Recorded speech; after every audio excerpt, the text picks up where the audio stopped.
Welcome to Gospel Diaries. Listen, I am so excited to present yet another episode, some content from my heart to yours.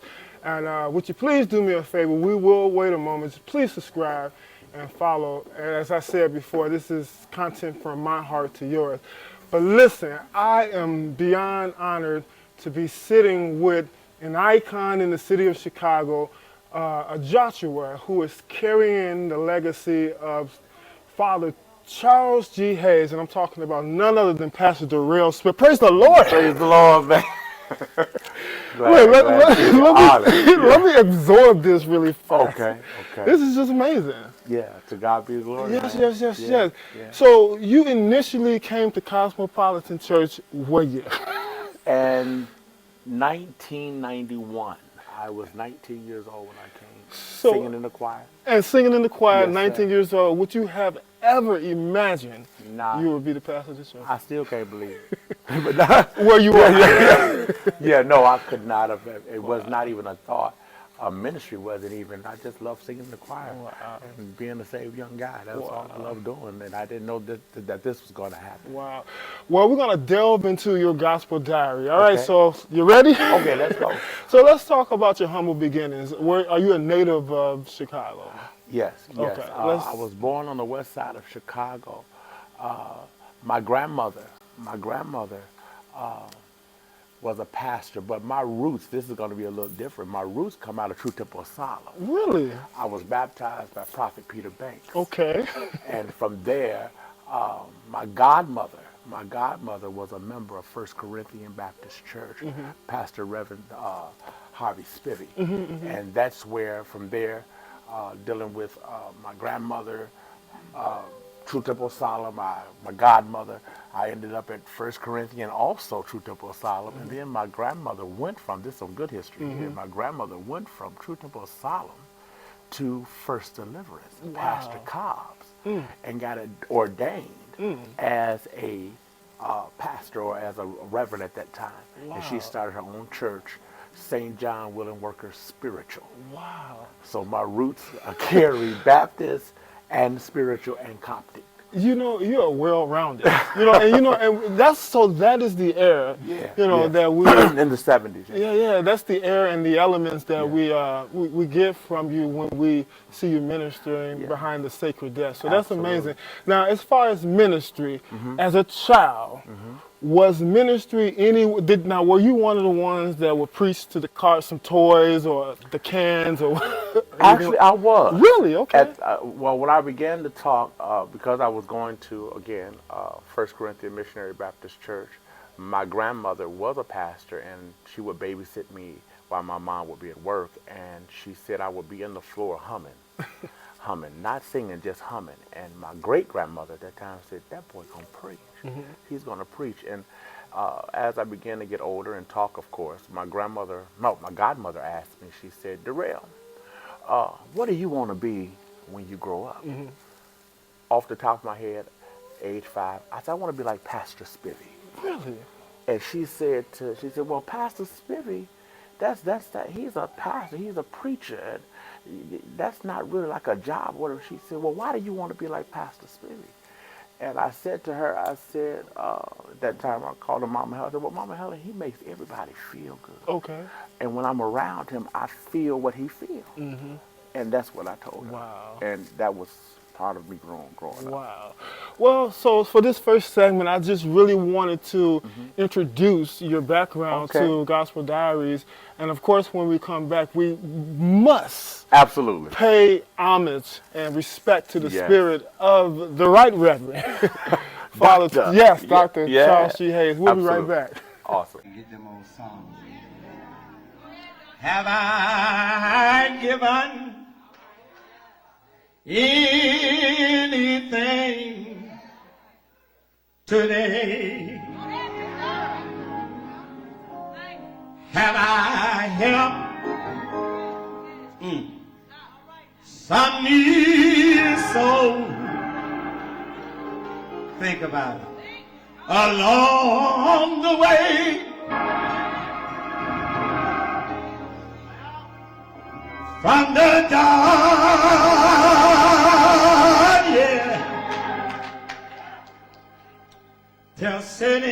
I want to know have I wounded. This is the last first Sunday of the year is going out. Have I wounded anyone? Let my name be with the blessed. Not tomorrow, today. Singing with the Voices of Victory. Voice of Victory, as I said, I joined 1 Corinthian at a young age through my godmother, and singing with the Voices of Victory under Pastor Spivey. Now his daughter, Pastor Angela Spivey, my big sister, is the pastor. I met him during that time just in passing, not knowing actually how strong or what type of icon he was at that time. And then later on, like I said, at 19, through friends and family and fellowship, I ended up becoming a member of Cosmopolitan.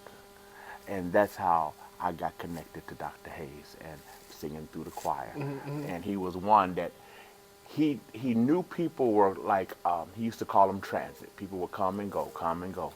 But he took a special liking towards me because my energy was a little bit different. So I began to talk with him sometimes after rehearsal. Of course, reprimanding me because I was one of the radical ones. Right. He'll say to me sometimes, Derail, listen, we don't do it like that here. So he was doing a lot of little things like that, but that's how I met him. And you know, that's perfect. That leads into my next question. You know, some pastors don't really realize the importance of the stewardship, you know, to be a good shepherd, to be able to look, you know, over their flock. So when you got to Cosmopolitan Church of Prayer, what type of leader did you experience from Dr. Hayes? I experienced a strong disciplinarian with a lot of love, a father, someone that taught you how to live here. Watch out now. How to live here. He was not a man that was so heavenly minded where he didn't teach you how to function here. I met a man who was strong about education. Go to school, learn something, know something, do more than just knowing what's trending. He was a man of integrity. I learned one of the main things is he was a straight shooter. You didn't get no Pharisee or deceit out of him. What it was is what it was. And I also learned this from him, which was very strong, and I use it now. If he was wrong or he had made a wrong decision, he was never too big or too grand to say, listen, come here. I did that wrong.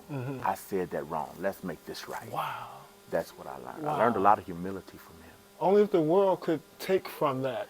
Yeah, a lot of people in the world, they looked at Dr. Hayes because they saw a lot of people did a lot of he said, she said stuff. They thought of him being a mean, angry person. He was not that. He was comical. What? Oh, God. Oh, he made everything light. You could go and you would say, oh, Pastor, this is going on. And he's, oh, honey, that ain't nothing. You keep on living. It's going to be all right. Oh, I lost my car. I lost my job. Well, how old are you? Well, I'm 25. Well, you got some more jobs to lose. Interesting. Yeah, he would make everything light rather than so heavy. So that's a lot of things people would, how they perceived him. A lot of people went out and said like, oh, he was this mean person. No, he was a loving, kind, laughing person, humorous person. Yeah. Well, now it's time to get to a dialogue, a part of our dialogue that a lot of people are so itchy. They're ready to hear, and you know what that is? The music. It's the music. Okay. It's the music. Now, if my memory serves me right, Father Hayes actually came to Chicago with a group. And if my memory serves me right, Bishop Michael Garner's father was the manager of that group. I remember hearing stories about that. Yes. So music was very important to Dr. That's where it all started. It all started with music. And I learned a lot of the history from him talking about it over the pulpit. Because as I said, when I came, he was pastoring. So I remember him he talked about having a group with Midi Collier and Lord have mercy. Can I call? Yeah, Inez. Inez was in there. Yeah, I remember. Oh, I remember those stories. Yes, yes. I'm not familiar with actually how it went, but he always kept us in the loop with how he started, how he came from the South, and how music was all in him, and that's what I remember those stories. Wow. I've been out here since 1947, and I've seen so many changes, but I'm still with the old stuff. Because I know when all this other stuff ends, I'm going to be with the right group.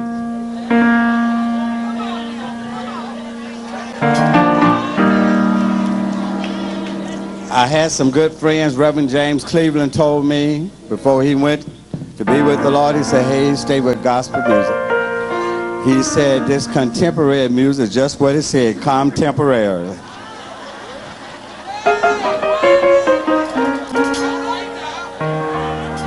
And I was at the last recording with Reverend Bronson, and he got sick, and they carried him to the basement. And he sent for me, and I went down. He said, Hayes, I don't know how long it's going to be, but make me a promise that you'll stay with gospel music. I didn't bring the Warriors tonight because we're in preparation for a record on Saturday, July the 10th. But I bought two of my musicians, and I'm kind of like Jesus. When you see me, you see Cosmopolitan Church. And it's just a little song, just a little simple song. Never could sing, always knew it. And when you told me I couldn't, it didn't hurt my feelings.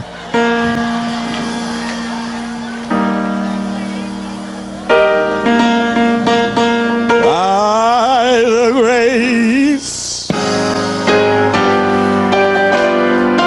the Lord, I come a long ways. Yes, I have. By the grace of the Lord, come a long ways. 52 years now, while traveling through storm and the rain. God Almighty, He keep on holding my hand, and by the grace. Hey. So let's talk about the music department when you got to. Oh, what yeah. location first? Was it the one on Merrill? 840. I came in at 840, 42. Okay. Yeah. Let's talk about the music department. Okay. Okay. So, well, when I of came, course, it was Shelby and Ray Edwards. Oh Lord. And at that time, his son was on the drums. And I believe there was a guy that used to play keys. His name was Stanley Walton, I believe. He was on the keys. And when I came, you had to audition. You had to audition. And sometimes Dr. Hayes would be there, or sometimes Shelby would let him know how the people had done or whatever else. Not trying to say that I was special, but because of where I had came from, he had already heard that I could sing good tenor. So I didn't have to audition, but I saw how when you came in, you had to audition. And one of the main things that you had to be able to do, you had to have a job. Okay. In order to be in the choir. You had to have a job, and you had to be able to travel. And you had to be able to afford the uniform. You had to get 5 robes. I think 5 robes in the door. You had to have a white one, blue one, black one, red, blue, green, no, blue, white, red. I think it's 4, blue, white, red, and black. Wow. Yeah, things like that. Yeah. Now, I must, please allow me, you know how a basketball team, they have a home jersey and a away jersey. Now, was those colors dictated on, Your main color had to be white, because if you did not have the robe that they were calling, you could always wear white. Okay. You were able to wear a white uniform or a white robe, and we still operate in that way even now. Okay. Because sometimes it's hard now, since Larry McDaniels is gone, yeah. man, he was an icon in Chicago. Not many people making robes and stuff. Larry, tell us a little bit about the House of Style, Larry House of Style. Larry's House of Style? How did that get started? It started in the basement. Okay. And it started like about 72. Larry asked, he says, Lord, I'm tired of giving all my money to people that want to give me a runaround on some things. And he said, man, I want to be able to be a blessing to the people. And if you would bless my hands to be able to sit down at this machine and put things together, and it'll be affordable, and everybody's going to always look good. Wow. And that was a promise kept. Because, you know, making garments is a gift. Mm-hmm. It's not something, I mean, you can go to school for it, but if you don't have the anointing and imagination to do all that you've done, I don't even know how many robes have been actually made, but I know it's phenomenal. Like that, but a lot of times, because of materials and things like that, stuff will be on back order. You couldn't get your robe, because when you got in the choir, the next week we were in a robe. We were in a robe every week. Wow. I still have more robes than I have suits and clothes. Now, a lot of people want to know, take us into those choir rehearsals, you know, with Alan Confay and with, first of all, this is the $1 million question. Okay. Did Father Hayes teach songs to the choir? When I got in the choir, he didn't teach them. He talked to the musicians about what he wanted. Okay. And at that time, Shelby and Ray would teach, and Alan would come down and direct. Every now and again, you would hear them deliberating about words or what they wanted to do. But most cases, during our rehearsals, it was only one teacher. It was Shelby at that time, and Ray would teach. That's where Dr. Hayes had put his input in what he wanted in the choir. When I came, he wasn't teaching. He was standing, or he'll be sitting in the back. And if there was something wrong, he'll say, wait.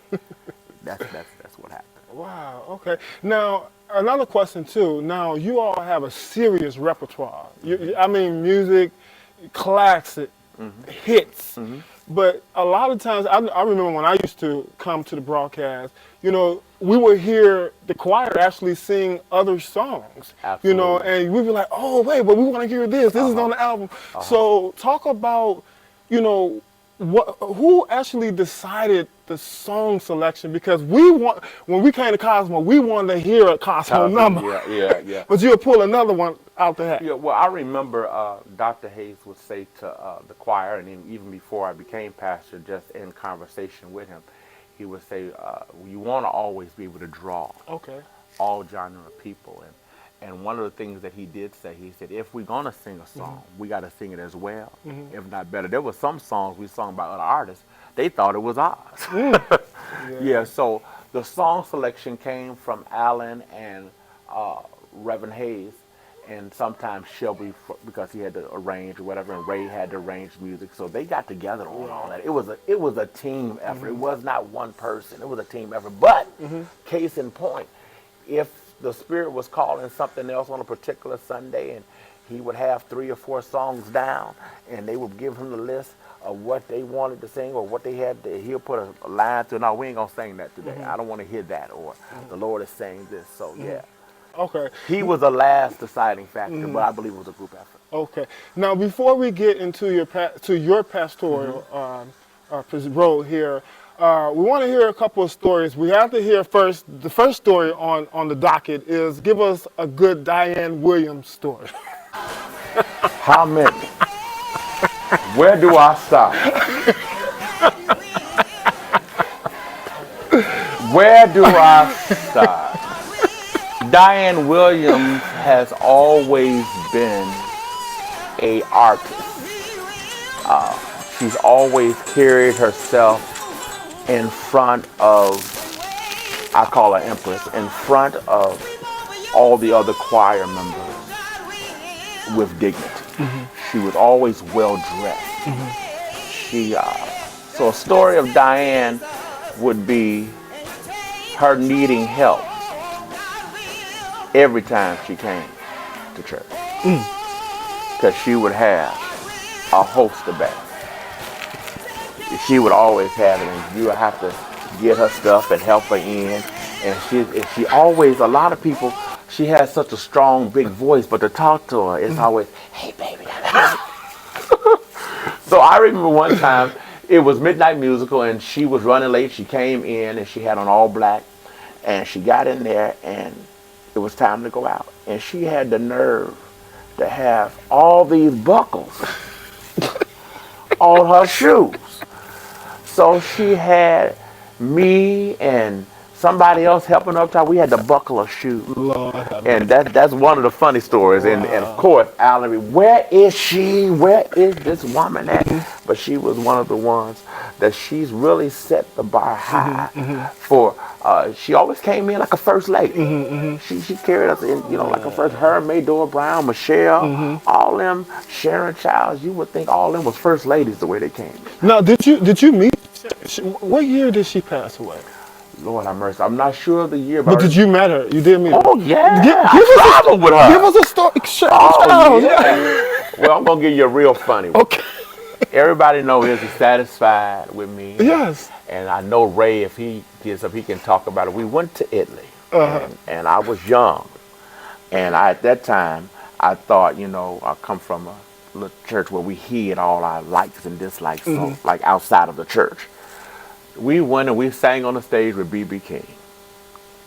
And everybody knew that Sharon Childs always moved slow. She was like, she was young, but she was a slow walker, whatever. We were sitting out there in that audience, and we had sung, and we had met him, and he gave us autographs, and he went out there and sang, and that man got on that stage and got ready to sing The Thrill Is Gone. And Sharon Childs kicked off her shoes and stood in a chair, waving her hands and hollering at that man. And I couldn't believe it. I was like, not the lady that stands right there with her eyes closed, don't move, but That Thrill Is Gone took her out. Wow.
Can talk all day. Do you hear me? I can say all day again and still say all day again.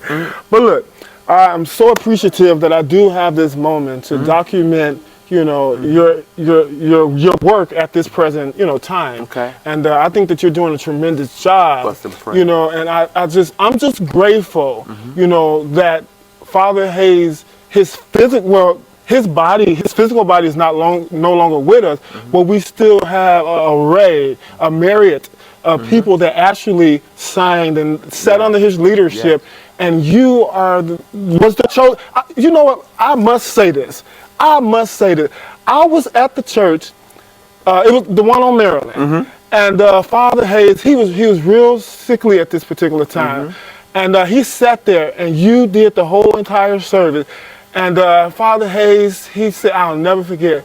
He said, I'm in my right mind. I know exactly what I'm doing. This is our pastor. Wow, you were there that day.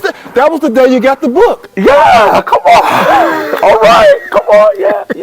A lot of people don't even know, but it was amazing how it happened. I got ordained on August 18th. I was a patient caretaker, and I got a call maybe 3 days after I got ordained by Alan, and I was called to the house. And that's where it all started. Wow. He told me in his family room, the Lord told me that it's the one that I saw running. And he said, I've been seeing you run for years. And he said, I even had to second guess it because I said, Derail? And he said, yeah, that's the one. Wow. Well, accept it. And you're here. I'm here. So before we close, I want you to give us a word of encouragement as we close out this episode. Okay. Well, the Bible says in Jeremiah 33:3, call unto me and I will answer thee and show thee great and mighty things which thou knowest not. I don't know where you may be right now, where you are, but I will tell you this. The answer is in Jesus. If you call on him, he will answer you. And not only will he answer you, he'll give you directions on the steps that you need to take. The best thing that I could have ever done in my life was made Jesus my choice. Wow. Call on him. He'll make everything all right.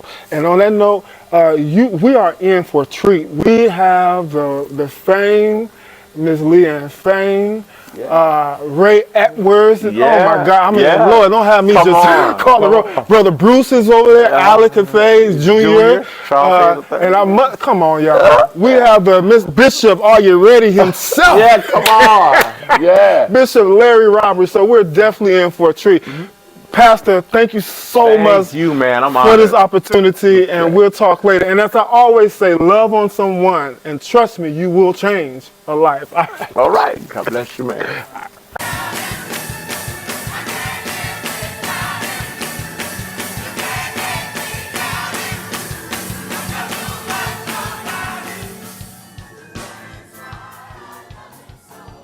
The great and mighty things which thou knowest not.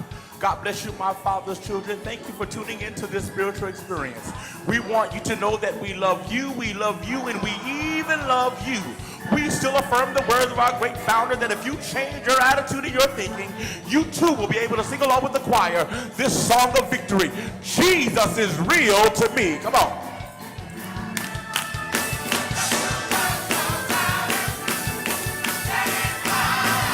Come on, come on.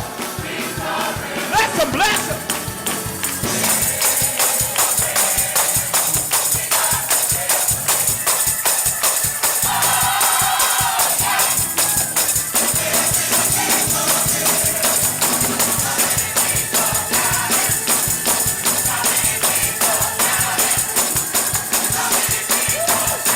Come on, come on.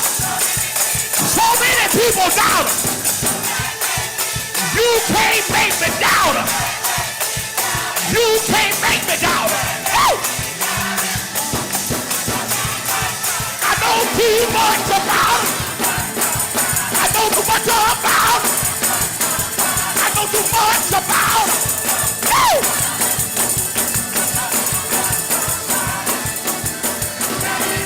Hallelujah! Come on, put your hand together right there. Come on, come on. Anybody really believe that the Lord is real?